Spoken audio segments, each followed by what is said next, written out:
नमस्ते दोस्तों, world facts 12 में आपका स्वागत है, जहां हम एक्साइटिंग और अमेजिंग दुनिया के रहस्यों को उंगलियों पर गिनते हैं।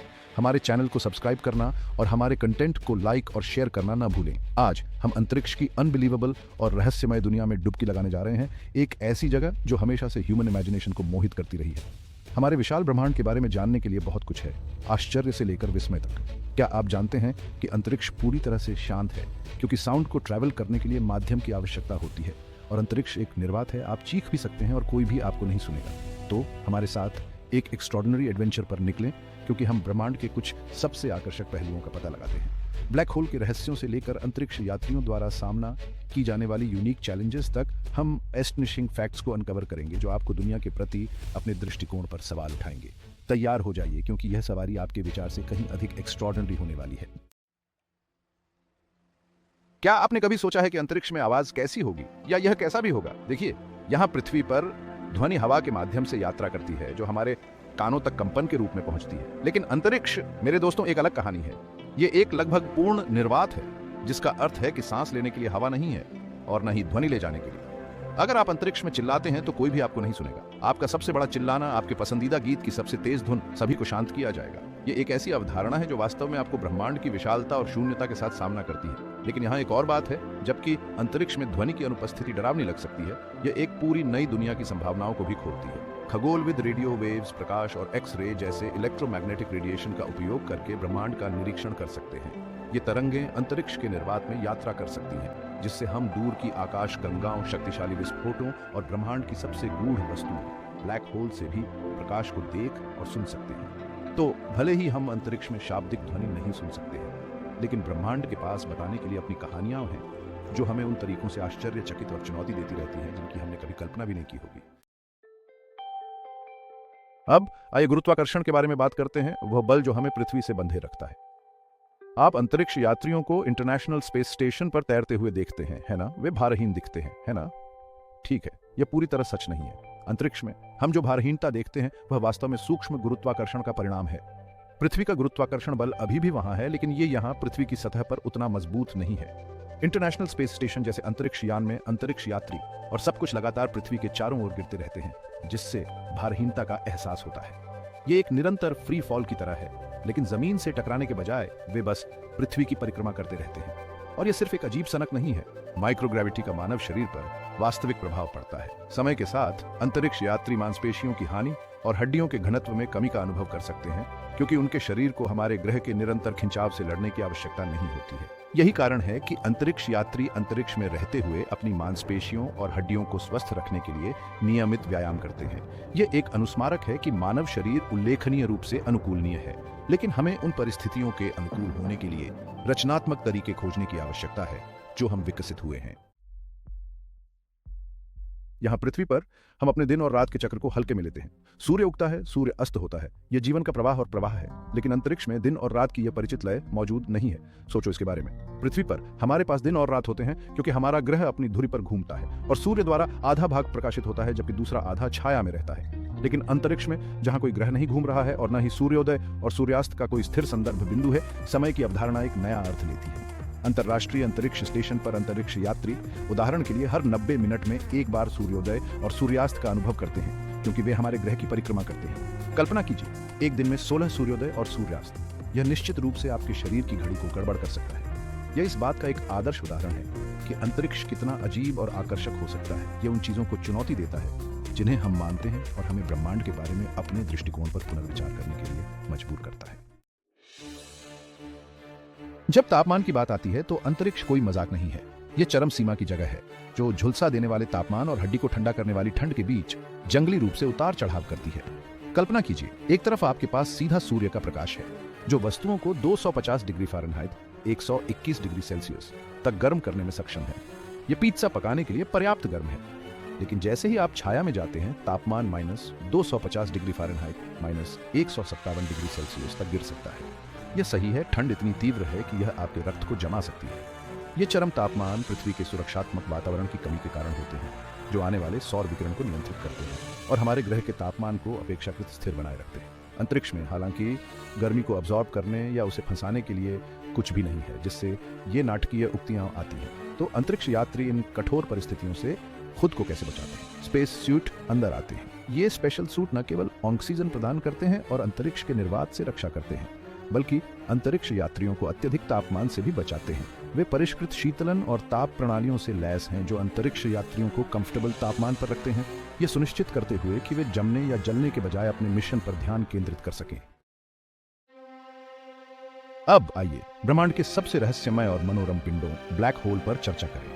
ये ब्रह्मांडीय जानवर गुरुत्वाकर्षण के अंतिम प्रमाण हैं, जो अंतरिक्ष के ऐसे क्षेत्र हैं जहां गुरुत्वाकर्षण इतना शक्तिशाली है कि कुछ भी नहीं, प्रकाश भी नहीं बच सकता है। कल्पना कीजिए, आप एक विशाल तारे को लेते हैं, हमारे सूर्य से कई गुना अधिक विशाल, और आप इसे एक छोटे से अविश्वसनीय रूप से घने स्थान में निचोड़ते हैं।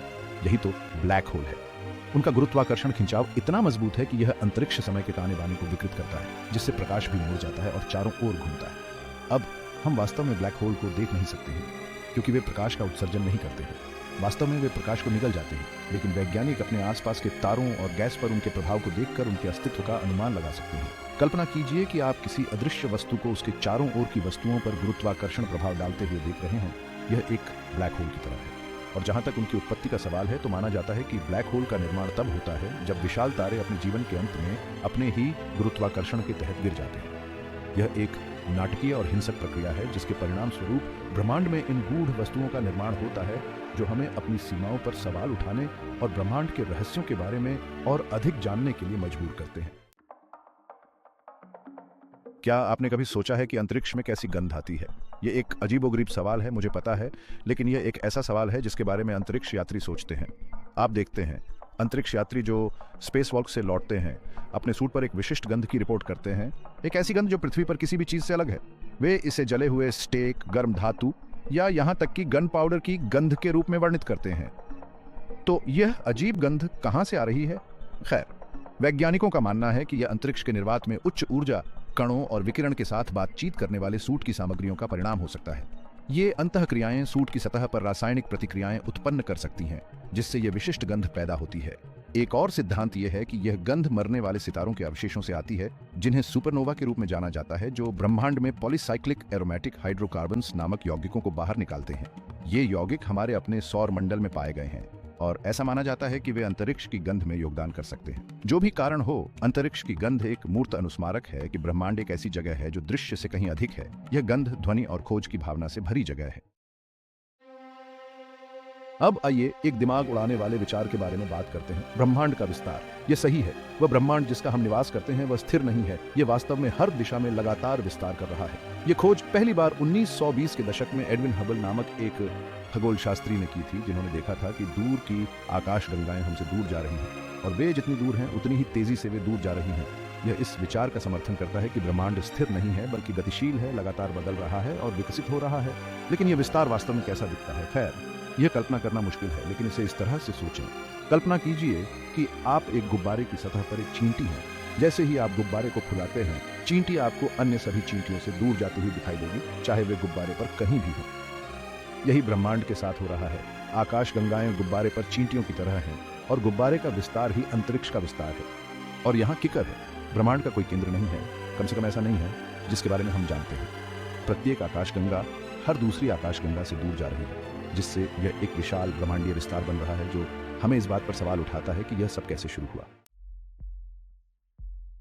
यह जानकर आपको आश्चर्य हो सकता है कि पानी, हाँ, H2O अकेले पृथ्वी पर ही नहीं पाया जाता है। वास्तव में यह पूरे ब्रह्मांड में पाया गया है, जो हमारे ग्रह से परे जीवन की संभावना के बारे में आकर्षक प्रश्न उठाता है। वैज्ञानिकों ने हमारे अपने सौर मंडल के भीतर और बाहर कई ग्रहों, चंद्रमाओं और यहाँ तक कि धूमकेतुओं पर पानी के अणुओं की खोज की है। उदाहरण के लिए, हमारे अपने चंद्रमा पर, विशेष रूप से उसके ध्रुवों पर हमेशा छाया में रहने वाले गड्ढों में जमे हुए पानी के विशाल भंडार मौजूद हैं। और मंगल ग्रह पर लाल ग्रह सतह के नीचे जमे हुए रूप में और उसके ध्रुवीय बर्फ की टोपियों में पानी के प्रमाण मिले हैं, जो इस बात के प्रमाण प्रदान करते हैं कि अतीत में इसकी सतह पर कभी तरल पानी बहता था। लेकिन पानी सिर्फ ग्रहों और चंद्रमाओं तक ही सीमित नहीं है। धूमकेतु, जो अनिवार्य रूप से ब्रह्मांडीय स्नोबॉल हैं, जो बर्फ, चट्टान और धूल से बने हैं, जब वे सूर्य के करीब आते हैं तो अपने पीछे पानी के निशान छोड़ते हैं। वास्तव में ऐसा माना जाता है कि पृथ्वी पर पानी का एक महत्वपूर्ण हिस्सा अरबों साल पहले हमारे ग्रह पर पानी पहुंचाने वाले धूमकेतुओं और क्षुद्र ग्रहों से आया होगा। तो अगली बार जब आप एक गिलास पानी पिएं, तो एक क्षण रुककर उस यात्रा के बारे में सोचें जो उसने की होगी। यह एक ब्रह्मांडीय यात्रा रही होगी।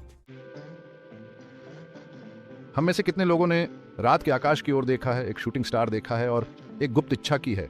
हम उन्हें शूटिंग स्टार कहते हैं, लेकिन सच्चाई कहीं अधिक वैज्ञानिक और उतनी ही आकर्षक है।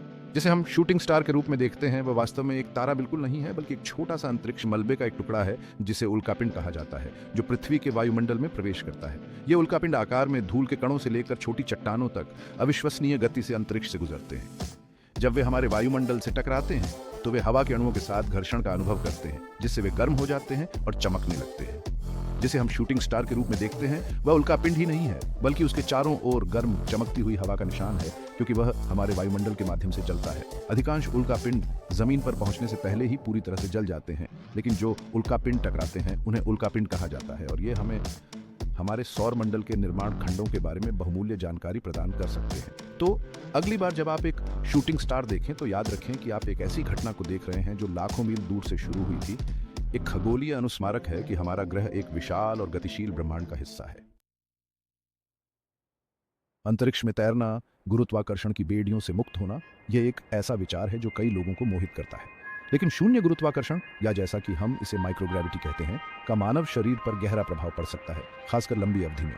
पृथ्वी पर हमारा शरीर लगातार गुरुत्वाकर्षण बल के विरुद्ध काम कर रहा है, जो हमारी मांसपेशियों और हड्डियों को मजबूत और स्वस्थ रखने में मदद करता है। हालांकि माइक्रोग्रेविटी के वातावरण में हमारे शरीर को उस गुरुत्वाकर्षण खिंचाव से नहीं लड़ना पड़ता है। इसका मतलब है कि हमारी मांसपेशियां शोष या कमजोर होने लगती हैं, क्योंकि उन्हें उतनी मेहनत नहीं करनी पड़ती है। इसी तरह हमारी हड्डियों के द्रव्यमान को खो सकती है, जिससे वे समय के साथ अधिक भंगुर हो जाती हैं। यह अंतरिक्ष यात्रियों के लिए एक गंभीर चिंता का विषय है, जो विस्तारित अवधि के लिए अंतरिक्ष में समय बिताते हैं। माइक्रोग्रेविटी के प्रभावों का मुकाबला करने के लिए अंतरिक्ष यात्री हर दिन कठोर व्यायाम करते हैं, विशेष उपकरणों का उपयोग करते हैं जो गुरुत्वाकर्षण प्रतिरोध की नकल करते हैं। वे एक संतुलित आहार भी खाते हैं और पूरक आहार लेते हैं, ताकि अपनी हड्डियों और मांसपेशियों को स्वस्थ रखा जा सके। यह शून्य गुरुत्वाकर्षण की अनूठी चुनौतियों का एक वसीयतनामा है, और मानव शरीर कितना उल्लेखनीय रूप से अनुकूलनीय है। सूर्य हमारी अपनी तारा, हमारे सौर मंडल के केंद्र में एक चमकदार जीवनदायिनी गेंद है। लेकिन क्या आपने कभी सोचा है कि सूर्य कैसे ऊर्जा उत्पन्न करता है जो हमारे ग्रह को रोशन और गर्म करती है? खैर, यह एक प्रक्रिया के कारण है जिसे परमाणु संलयन कहा जाता है, जो सूर्य के केंद्र में गहरे स्थान पर होता है। सूर्य के मूल में हाइड्रोजन परमाणु तीव्र दबाव और तापमान के अधीन होते हैं, जिससे वे एक साथ फ्यूज होकर हीलियम परमाणु बनाते हैं। यह संलयन प्रक्रिया भारी मात्रा में ऊर्जा जारी करती है, जो प्रकाश और गर्मी के रूप में सूर्य की सतह तक जाती है, अंततः पृथ्वी तक पहुंचती है। और सूर्य कितना पुराना है? खैर, यह कोई वसंत चिकन नहीं है। वैज्ञानिकों का अनुमान है कि सूर्य लगभग 4.6 अरब वर्ष पुराना है, जो इसे अपने जीवन काल का लगभग आधा बनाता है। चिंता न करें, हमारे पास अभी भी बहुत समय बाकी है। ऐसा अनुमान है कि सूर्य लगभग 5 अरब वर्षों तक ऊर्जा उत्पन्न करता रहेगा, इससे पहले कि वह अपने ईंधन से बाहर निकल जाए और एक लाल विशालकाय तारा बन जाए। जब ऐसा होता है तो यह पृथ्वी को निगल जाएगा, जिसमें हम और आप भी शामिल हैं। लेकिन अभी के लिए आइए हम उस अविश्वसनीय ऊर्जा और गर्मी की सराहना करें जो सूर्य प्रदान करता है, जिससे हमारे ग्रह पर जीवन संभव हो सके। हमारे ब्रह्मांडीय पड़ोस में एक ग्रह है जिसने हमेशा मानव कल्पना को मोहित किया है, मंगल, लाल ग्रह। और एक अच्छे कारण के लिए। यह हमारे सौर मंडल के उन कुछ स्थानों में से एक है जहां जीवन, भले ही वह हमारे जानने के रूप में न हो, कभी अस्तित्व में रहा हो। वर्षों से वैज्ञानिकों ने मंगल की सतह पर पानी के प्रमाण की खोज की है, जो जीवन के लिए एक महत्वपूर्ण घटक है। जैसा कि हम जानते हैं, हमें न केवल उसके ध्रुवीय बर्फ की टोपियों में जमे हुए पानी मिले हैं, बल्कि सतह के नीचे तरल पानी के प्रमाण भी मिले हैं। और अतीत में मंगल ग्रह पर एक समय ऐसा भी आया होगा जब इसकी सतह पर नदियां, झीलें और यहाँ तक कि महासागर भी थे, जैसा कि प्राचीन नदी के किनारों और खनिजों की खोज से पता चलता है, जो केवल पानी की उपस्थिति में ही बनते हैं। लेकिन पानी अकेले जीवन के लिए पर्याप्त नहीं। हमें यह भी जानना होगा कि क्या मंगल ग्रह पर कभी रहने योग्य वातावरण था, जबकि आज इसका वातावरण पतला और दुर्लभ है। प्रमाण बताते हैं कि अतीत में यह बहुत अधिक मोटा था। हमें अभी तक यह पता नहीं है कि मंगल ग्रह पर कभी जीवन था या नहीं, लेकिन सबूत अधिक आशाजनक होते जा रहे हैं। और जैसे जैसे हम लाल ग्रह का पता लगाना जारी रखते हैं, हम उन सुरागों को उजागर करने के करीब पहुंच रहे हैं जो ब्रह्मांड में जीवन के इस गहन प्रश्न का उत्तर दे सकते हैं। क्या हम अकेले हैं? समय, जैसा कि हम जानते हैं, एक स्थिर और अपरिवर्तनीय है ना? खैर, अंतरिक्ष की दुनिया में चीजें इतनी सरल नहीं है। आइंस्टीन के सापेक्षता के सिद्धांत के लिए धन्यवाद। हम जानते हैं कि समय वास्तव में सापेक्ष है, जिसका अर्थ है कि यह गति और गुरुत्वाकर्षण के आधार पर अलग अलग पर्यवेक्षकों के लिए अलग अलग गति से गुजर सकता है। यह सही है, समय वह निरंतर नहीं है जिसके बारे में हम सोचते हैं। अंतरिक्ष में समय के फैलाव के सबसे आकर्षक उदाहरणों में से एक ब्लैक होल के पास होता है, जहां गुरुत्वाकर्षण इतना तीव्र होता है कि यह वास्तव में समय को धीमा कर देता है। कल्पना कीजिए कि आप एक ब्लैक होल के पास मंडरा रहे एक अंतरिक्ष यान में बैठे हैं, जबकि आपका दोस्त सुरक्षित दूरी पर कक्षा में इंतजार कर रहा है। जैसे ही आप ब्लैक होल के पास जाते हैं, आपका दोस्त आपको धीमी गति से चलते हुए देखेगा। आपकी घड़ी धीमी होती जा रही है। ऐसा इसलिए है क्योंकि ब्लैक होल का गुरुत्वाकर्षण आपके सापेक्ष समय के प्रवाह को धीमा कर रहा है। अब अंतर नगण्य होगा, लेकिन फिर भी यह औसत दर्जे का है। तो अगली बार जब आप देर से चल रहे हो तो आप हमेशा सापेक्षता के सिद्धांत को दोष दे सकते हैं। यह इस बात का एक प्रमाण है कि ब्रह्मांड कितना अजीब और अद्भुत हो सकता है। मानवता ने हमेशा सितारों के लिए प्रयास किया है, अपने से परे क्या है इसकी खोज के लिए एक अटूट प्यास के साथ। और पिछले कुछ दशकों में हमने अंतरिक्ष अन्वेषण में उल्लेखनीय प्रगति की है, अपने ब्रह्मांड के बारे में अपनी समझ को आगे बढ़ाया है और रास्ते में इतिहास रच रहा है। कौन उस ऐतिहासिक दिन को भूल सकता है जब 1969 में नील आर्मस्ट्रांग ने चंद्रमा पर कदम रखा था। अपोलो 11 मिशन के दौरान मानव जाति के लिए एक विशाल छाप की घोषणा की थी। यह मानव सरलता और अन्वेषण की भावना का प्रमाण था, जो पूरी दुनिया के लिए एक महत्वपूर्ण क्षण था। और तब से हमने पीछे मुड़कर नहीं देखा है। हमने मंगल ग्रह पर रोवर्स भेजे हैं, लाल ग्रह की सतह का अध्ययन किया है और जीवन के संकेत खोजे हैं। हमने हबल स्पेस टेलीस्कोप जैसे शक्तिशाली दूरबीन लॉन्च किए हैं, जो हमें दूर की आकाशगंगाओं और ब्रह्मांडीय घटनाओं की आश्चर्यजनक छवियां प्रदान करते हैं, जिन्होंने पहले कभी हमारी कल्पना पर कब्जा कर लिया था। और हमने अंतर्राष्ट्रीय अंतरिक्ष स्टेशन का निर्माण किया है, जो अंतरिक्ष में एक स्थायी चौकी है, जहां अंतरिक्ष यात्री और शोधकर्ता शून्य गुरुत्वाकर्षण में जीवन और कार्य का अध्ययन करने के लिए एक साथ आते हैं, जिससे मानव अंतरिक्ष अन्वेषण की सीमाओं को आगे बढ़ाया जा सके। लेकिन यह तो बस शुरुआत है।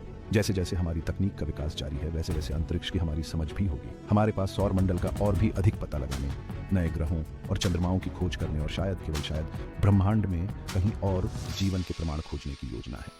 अन्वेषण की भावना हमारे डीएनए में गहरी है और यह हमें आगे बढ़ाती रहेगी, हमें उन सितारों तक पहुंचने और उन रहस्यों को उजागर करने के लिए प्रेरित करेगी जो हमारे ग्रह से परे हैं। जैसे जैसे हमारी यात्रा समाप्त हो रही है, यह स्पष्ट है कि अंतरिक्ष अपनी विशालता और रहस्यों से हमें विस्मित और विनम्र दोनों करता रहता है। अनगिनत ग्रहों, सितारों, ब्लैक होल और आकाशगंगाओं के साथ ब्रह्मांड अन्वेषण और खोज के अंतहीन अवसर प्रदान करता है। हर नई खोज के साथ हम ब्रह्मांड के बारे में और अधिक प्रश्न उजागर करते हैं, जो हमें अपनी जिज्ञासा को उजागर करने और अपनी समझ की सीमाओं को आगे बढ़ाने के लिए प्रेरित करते हैं। और जैसे जैसे वैज्ञानिक हर दिन नई खोजें करते हैं, हम धीरे धीरे ब्रह्मांड और उसमें हमारे स्थान के बारे में अधिक गहरी समझ की ओर बढ़ रहे हैं। अंतरिक्ष के बारे में हमारी खोज ज्ञान की खोज से कहीं अधिक है। यह मानव भावना का प्रमाण है, नई सीमाओं का पता लगाने, खोज करने और पार करने की हमारी अंतर्निहित इच्छा का प्रमाण है। आइए हम उस जिज्ञासा, उस आश्चर्य और ज्ञान की खोज को पोछड़ते रहें जो हमें आगे बढ़ाती है। अधिक आश्चर्यजनक कंटेंट के लिए वर्ल्ड फैक्ट्स 12 को सब्सक्राइब करना न भूलें। और याद रखें, ब्रह्मांड संभावनाओं से भरा है, हमें बस अपनी आंखें खोलनी है और आश्चर्यचकित होना।